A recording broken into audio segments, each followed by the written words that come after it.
es Juliana Soto. Bienvenidos una vez más a nuestro Inside Health Podcast. El día de hoy nos acompaña la licenciada Carolina Lennox, quien es psicóloga del Hospital Inside Health. Bienvenida, Carol. Gracias, Juliana.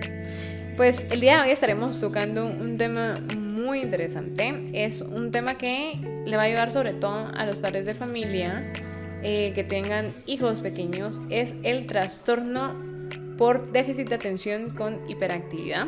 Creo que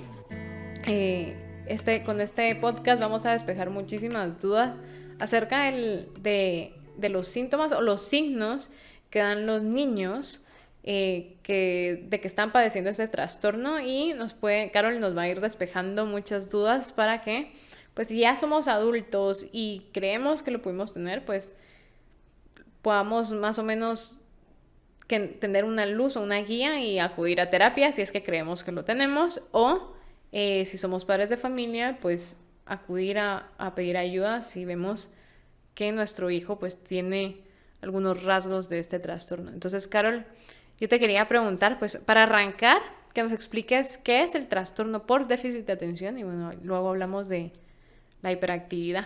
Sí. Bueno, el trastorno por déficit de atención es un trastorno que se presenta desde muy temprana edad. Sin embargo, se diagnostica usualmente hasta una edad escolar. Y esto es porque en una edad muy temprana es complicado poder realmente identificar ciertas conductas o ciertos signos en los bebés, ¿verdad? Entonces, usualmente se diagnostica hasta el momento de la edad preescolar o escolar, quiero decir. Y cuando por ejemplo, tenemos un bebé, porque me imagino que esto se va a presentar desde muy, muy pequeños. Uh-huh. ¿Los bebés nos pueden dar algunos signos de esto? Señales. Sí, sí hay ciertas señales. Un ejemplo de esto es, por ejemplo, al momento de gatear. Son bebés que, por ejemplo, gatean para atrás o sus movimientos son mayores, ¿verdad? Sin embargo, como decía, es difícil diagnosticar porque solo con estos signos no es posible decir, ok, este niño tiene déficit de atención, ¿verdad? Entonces, pues sí, es más complicado, y por lo mismo es que decía que se diagnostica hasta en el colegio, ¿verdad? Ok, y por ejemplo, yo creo que el déficit de atención pienso que puede llegar a confundirse con es un niño necio, malcriado, no pone atención, no le interesa, no le gusta la clase. Y esto puede generar algún conflicto también en la familia, ¿verdad? Entonces, ¿cómo podemos diferenciar en qué momento esto deja de ser normal? Porque sabemos que los niños ya de por sí va a costar que presten atención, que se enfoquen, se van a distraer con cualquier cosa. Entonces, ¿en qué punto esto deja de ser normal? Sí, realmente deja de ser normal cuando ya afecta en diferentes áreas en las que se desarrolla el niño, ¿verdad? Por ejemplo, en el área académica, en el área familiar, en el área social, cuando ya se mira como un niño desadaptado, por así decirle, que ya no logra conectar con las actividades. Entonces es el momento como de ya prestarle atención, ¿verdad? Además que si hay ciertos signos y síntomas que los niños tienen, ¿verdad? Por ejemplo, dificultad para prestar atención y por ende cometen ciertos errores, tampoco siguen instrucciones, y también tienen dificultad para iniciar, sostener y finalizar tareas, ¿verdad? Son estos niños que como que parece que procrastinan mucho, pero realmente es por la incapacidad de poder iniciar, hacer una tarea. Le resulta muy cansado. Ok. Uh-huh. Pero, por ejemplo, ¿qué diferencia esto con la hiperactividad? O sea, ¿en qué momento esto ya se llega a relacionar? ¿Con la hiperactividad? Uh-huh. Sí, realmente el trastorno por déficit de atención es una parte, y hay quienes también tienen la hiperactividad. No siempre va en conjunto, ¿verdad? Entonces la hiperactividad son estos niños que nosotros vemos que están sentados y se están moviendo todo el tiempo, las piernas, las manos, que se levantan, no pueden mantenerse sentados por mucho tiempo, o esos niños que interrumpen siempre o que hablan bastante sin parar, que no pueden esperar su turno en las filas, por ejemplo. O sea, todo esto es parte de la hiperactividad. Y correcto, como tú decías, esto se puede llegar a a confundir con alguien mal educado o con alguien malcriado. Ajá, ¿verdad? Pero, y por eso es importante también que no sea, que un profesional de la salud también lo evalúe y lo pueda observar, ¿verdad? Porque es diferente cómo en el colegio los presentan y cómo lo vemos también como padres de familia, cómo lo ven en casa.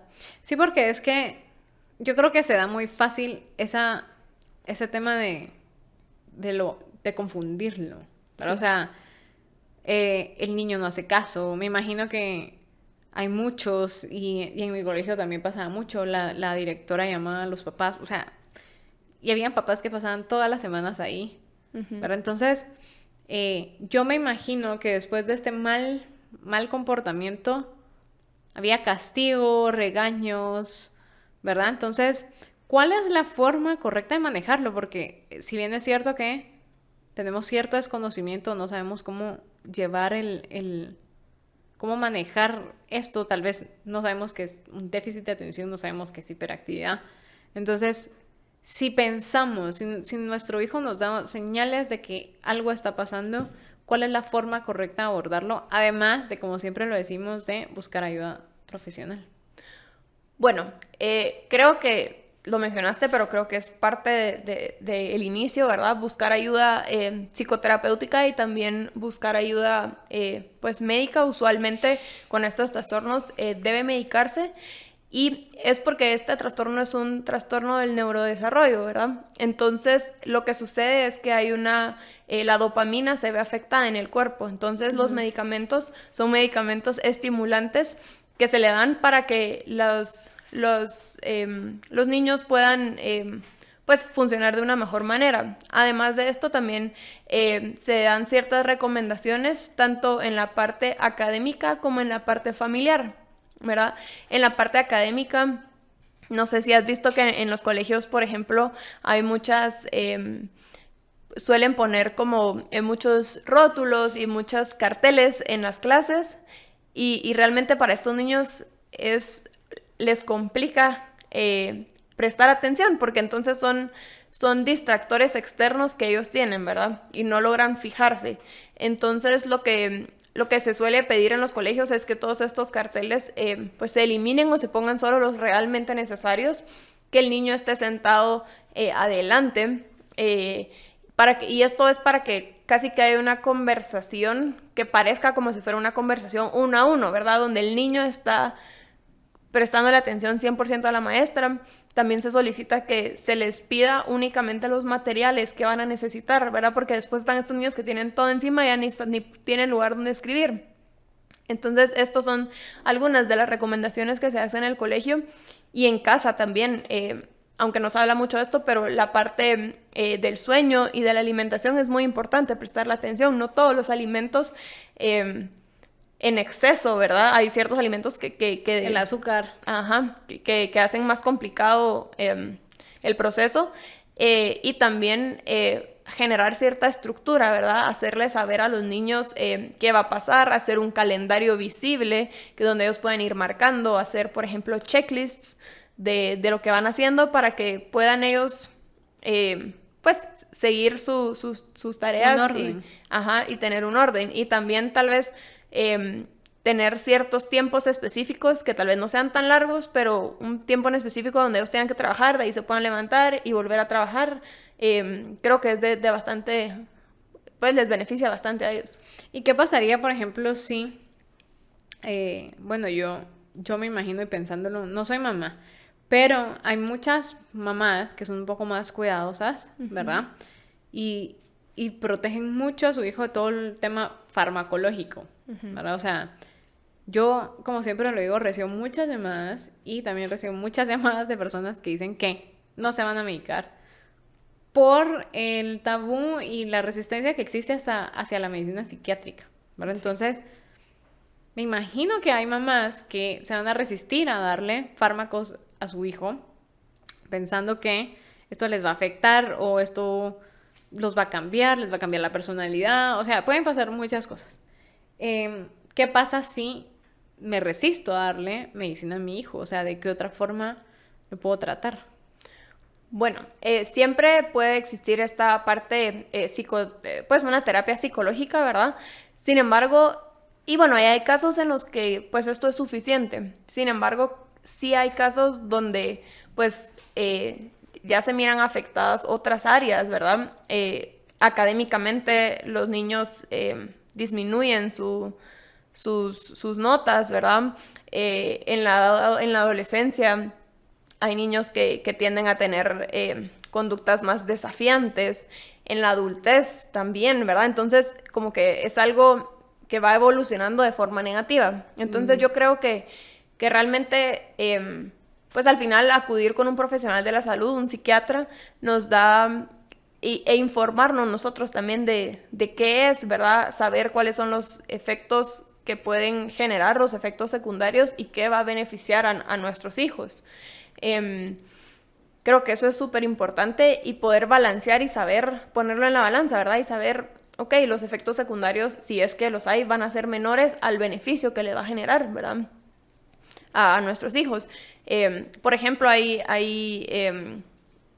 estudios que señalan que las mujeres que no son tratadas de forma correcta suelen llegar a padecer anorexia o trastornos alimenticios, no específicamente anorexia, y los hombres un poco más, pues conductas un poco más como antisociales o mayor consumo de sustancias. Entonces, creo que todo eso es importante, por eso tener una psicoeducación donde se nos explique, se nos ponga el plano de todo lo que puede pasar y la importancia también de poder tratarlo, ¿verdad? Sí, porque yo pienso que solo el tema de o sea, yo por ejemplo tengo un hijo que es hiperactivo, no hace caso, no se sienta. Es normal que muchas mamás o muchos papás, muchos padres de familia pierdan la paciencia. Sí. ¿Verdad? Entonces, no está diagnosticado, no sabemos nada, solo sabemos que es necio, que no hace caso, que no se sienta, le va mal en las clases, molesta a todos los niños de la clase, habla, molesta. De verdad, yo lo vi un montón en el colegio.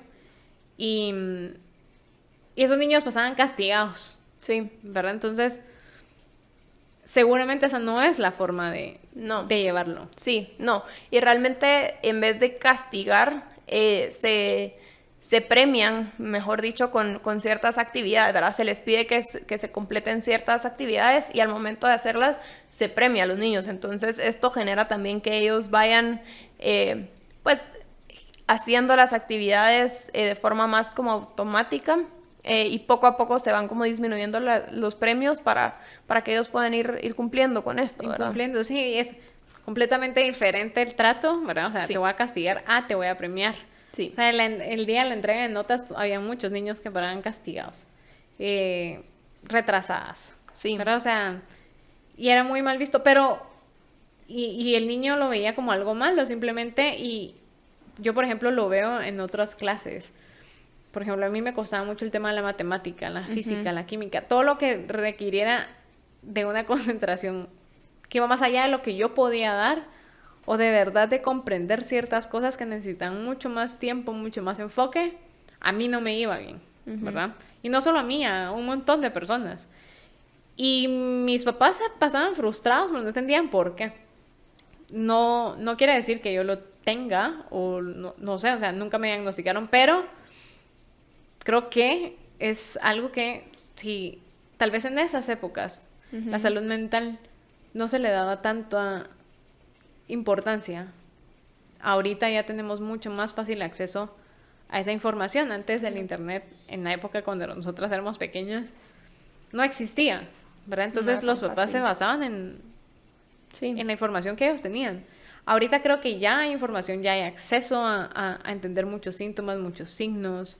Se presta mucho para que los padres de familia no lo diagnostiquen obviamente, pero sí puedan tener un mayor conocimiento, un mayor enfoque de lo que puede estar pasando con su hijo, hablarlo con las maestras. Creo que esto es clave, ¿verdad?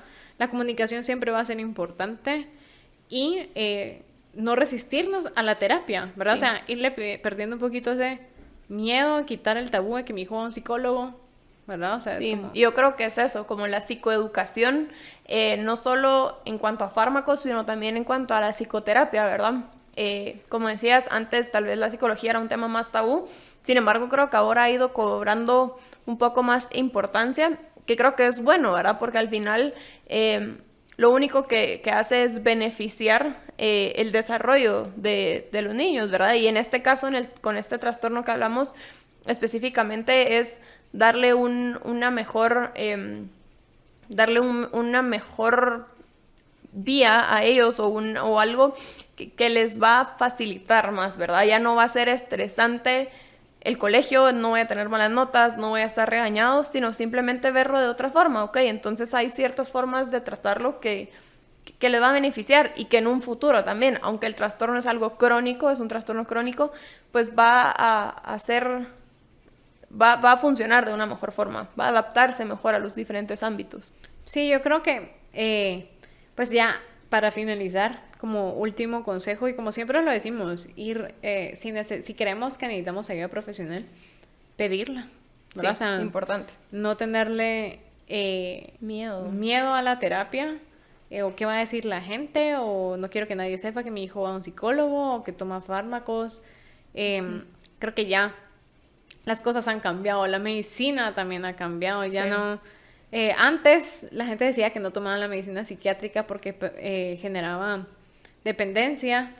Algunas generan dependencia, pero no todas. De hecho, la mayoría ya no lo hacen. Entonces, creo que con los niños, obviamente, esto es mucho más delicado y tiene que ser mejor manejado, ¿verdad? Por todas las consecuencias que trae cuando uno ya es adulto, ¿verdad? Y uno no entiende por qué le iba tan mal en ciertas cosas o por qué ahorita no sigue sin comprenderlo, sí, o sigue sin tener un orden, por ejemplo, una estructura para hacer actividades. Puede ser eso, ¿verdad? Pero, no sé, Carol, si quieres dar un último consejo a los padres de familia.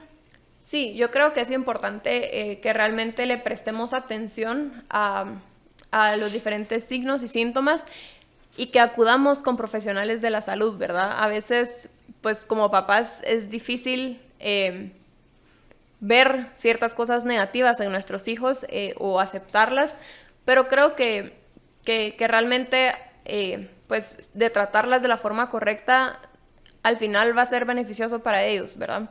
Entonces creo que es eso, poder acudir con los profesionales y darle la importancia a estos trastornos que merecen, ¿verdad? No dejarlos por un lado. Carol, ¿y algún teléfono al que te puedan contactar? Sí, mi teléfono es 5202-9014, quedo a las órdenes para cualquier tema que necesiten, estoy ahí. Y ya saben, igual pueden buscarnos en nuestras redes sociales, Instagram, InsideHealth_GT, Facebook, InsideHealth_GT. Si tienen alguna duda, si quisieran el podcast completo, porque nosotros siempre lo vamos a subir en las redes, algunos pedacitos o los reels, ¿verdad? Si quieren el podcast completo, nos pueden escribir en nuestras redes sociales, nosotros les mandamos el link. O si quieren alguna cita con Carol, nosotros les proveemos el número de teléfono, el contacto, o lo coordinamos nosotros, de hecho, ¿verdad? Entonces, ya saben que pueden buscar más información, pueden resolver muchas dudas a través de nuestras redes, y pues quedamos a las órdenes. Muchísimas gracias, muchas gracias, Carol. Gracias por la invitación. Adiós.